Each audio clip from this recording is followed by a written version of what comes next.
नमस्कार, मैं उपेंद्र कुमार। आप देख रहे हैं लोकमत हिंदी। सुप्रीम कोर्ट ने हिंदू विवाह पे एक सख्त टिप्पणी की है।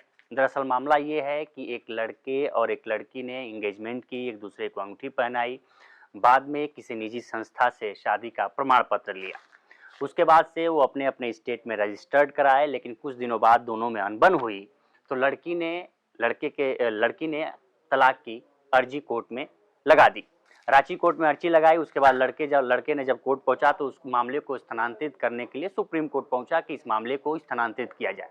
जब मामला सुप्रीम कोर्ट पहुंचा तो सुप्रीम कोर्ट ने पूछा कि आपने 7 फेरे लिए, तो उसमें मामला सामने आया कि इन दोनों ने 7 फेरे लिए ही नहीं थे। उसके बाद से सुप्रीम कोर्ट ने एक सख्त टिप्पणी करते हुए कहा कि हिंदू विवाह संस्कार है, नाच गाने का आयोजन नहीं है।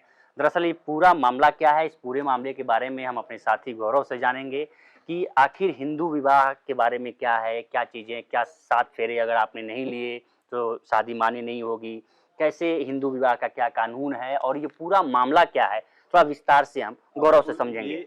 गौरव। आज हमने अमर उजाला अखबार में हमने देखा, ये फर्स्ट पेज पे छपा हुआ था और इसके बारे में ये सुप्रीम कोर्ट की जो टिप्पणी है कि हिंदू विवाह जो है वो संस्कार है, जो रीति रिवाज है उनके हिसाब से होगा तो माना जाएगा। और यही हिंदू मैरिज एक्ट जो कानून है उसमें भी इसी तरह की टिप्पणी है। और ये कहा गया है कि जो आप जिस तरीके से आपने ये तय कर लिया कि आप लोग मिल गए, प्रोग्राम कर लिया, अपने आपस में तय कर लिया कि हाँ हमारी शादी हो गई है, फिर आपने सर्टिफिकेट ले लिया, वो शादी नहीं मानी जाएगी। ये रिचुअल्स के हिसाब से जब तक आप अपने जो भी रस्म रिवाज, जैसे हिंदुओं में यज्ञ हवन या जो सप्तपदी अग्नि के सामने 7 फेरे कहते हैं, जब तक वो पूरी प्रक्रिया नहीं होती है या जो भी रीति रिवाज है आपकी, ऐसा नहीं कि मतलब सप्तपदी हो सकता है कि हर जगह जरूरी न हो बाबू, क्योंकि भारत बहुत विशाल देश है, बहुत डाइवर्सिटी है, हिंदू मतलब विशेष हिंदू में हिंदू विवाह नियमों में, लेकिन जो भी रिचुअल्स हैं, जो भी आपके रीति रिवाज है, अगर वो पूरे नहीं किए गए तो वो नहीं माने जाएंगे। दरअसल होता क्या है, गाँव में या कई बार हम खबरें पढ़ते हैं कि लोग गए और लड़के लड़की ने प्रेम संबंध है, अपने एंगेजमेंट की, अंगूठी पहनाई और शादी उसको मान ली जाती है, जाके रजिस्टर्ड करा लेते हैं।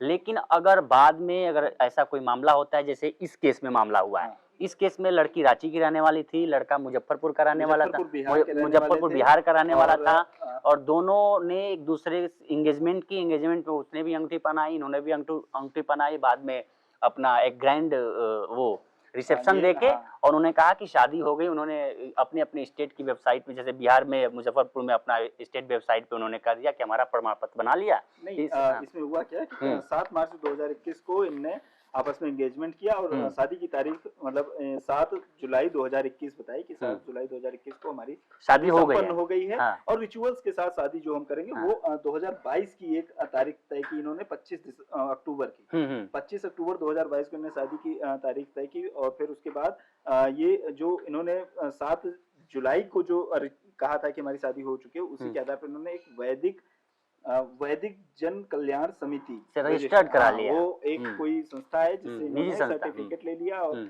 उसी सर्टिफिकेट के आधार पर उत्तर प्रदेश के कोर्ट में इन्होंने रजिस्ट्रेशन करा ली अपनी शादी की। बिहार के कोर्ट में, उत्तर प्रदेश के कोर्ट, अच्छा उत्तर प्रदेश में रह रहे हो तो वहां पर उन्होंने अपनी शादी रजिस्टर करा ली। ठीक है, फिर 25 अक्टूबर को इन्होंने तय किया था कि पूरे रीति रिवाज से शादी करेंगे, लेकिन उससे पहले ही दोनों में अनबन हो गई और फिर जो लड़की पक्ष था उन्होंने FIR दर्ज कराई, डाउरी का, धमकी देने का, हैरेसमेंट का, इन सारी चीजों का।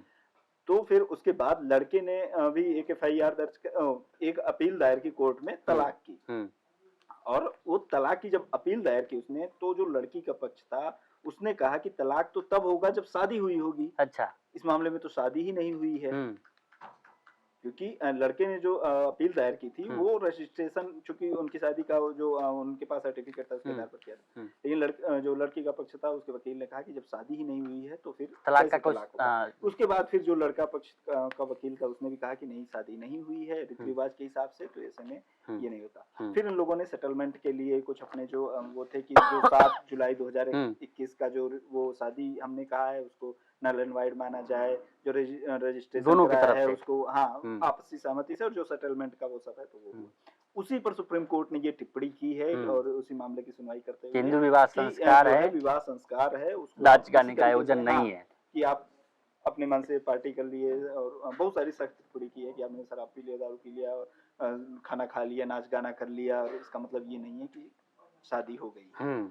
तो ये था हिंदू रीति रिवाज, जो हिंदू विवाह कानून है उसके मुताबिक है कि आप, जरूरी नहीं है, हिंदू विवाह कानून में भी कई प्रजातियां हैं जो अलग अलग तरीकों से, सब में 7 फेरे नहीं होते, किसी में और रिचुअल्स होते हैं, बिल्कुल लेकिन अपनी सामाजिक जो आपकी रिचुअल है, आपकी सामाजिक जो भी संस्कृति है, कल्चर है, उसके अनुसार आप करें।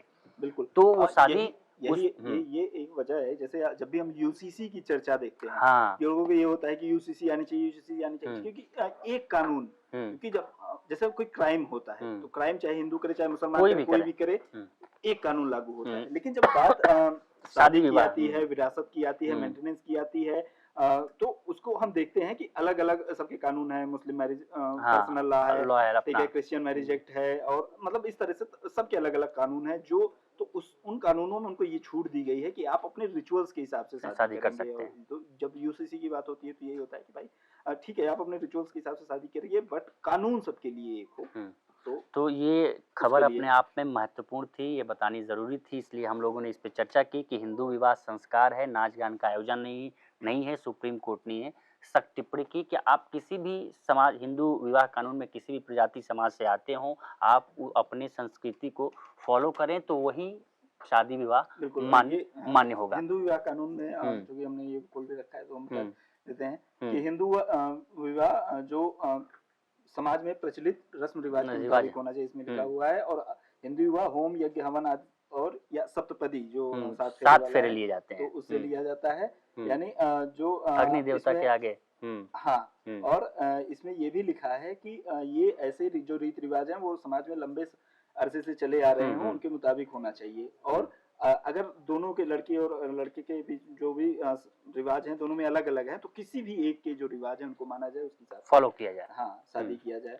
और ये भी है कि अगर जैसे इसमें एक उदाहरण भी दिया गया है, अभी मैंने एक सरकारी वेबसाइट ये हिंदू मैरिज एक्ट खोल रखा है कि अगर आप मंदिर में जाते हैं, माला पहना देते हैं, सिंदूर पहना देते हैं, इसका मतलब ये नहीं कि विवाह हो गया। हाँ, विवाह हो गया।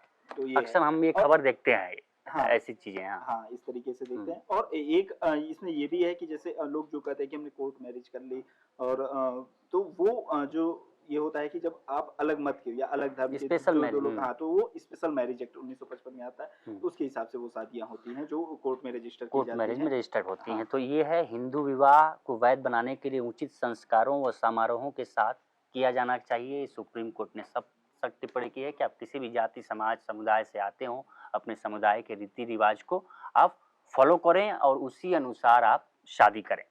ये जानकारी आपको कैसी लगी, हमारे और गौरव के साथ आप इस पे कमेंट करके ज़रूर बताइएगा। बाकी देश दुनिया की तमाम खबरों के लिए बने रहिए लोकमत हिंदी के साथ। नमस्कार।